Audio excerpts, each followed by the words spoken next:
C'est un feuilleton local connu pour ses longueurs. La ganterie de Millau au patrimoine de l'UNESCO, le dossier ouvert il y a 10 ans semble toujours bien placé, n'en déplaise au bistrot, récemment soutenu par le président Macron.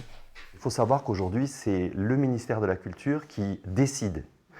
Que le président soutienne, c'est tout à fait normal, il est dans son rôle. Il peut soutenir plusieurs candidatures en même temps. Mais c'est le ministère de la Culture et là j'ai une confiance importante en la ministre de la Culture, Rachida Dati, qui est venue au mois de juillet ici chez Maison Fabre et puis dans une ferme. Elle s'est engagée à ce que notre dossier soit le prochain dossier. A priori, suite logique pour ces savoir-faire aveyronnais, inscrits depuis 2 ans déjà à l'inventaire national du patrimoine. Une délégation de 10 personnes présentera d'ailleurs le dossier final au ministère de la Culture le 27 janvier prochain. Ce rendez-vous va nous permettre de positionner notre dossier dans la liste, la short list, on va dire, pardon pour le mot, mais des dossiers les plus importants. Et une fois qu'on est dans cette liste, à nous d'être en haut de la pile.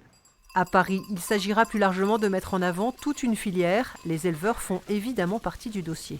On a déjà perdu, j'ai envie de dire, mais on est en train de le retrouver. Mais tout le savoir-faire autour de la laine et de la filature, où il a disparu, on est en train de recréer un atelier. Il ne faudrait pas vivre la même chose avec les gants.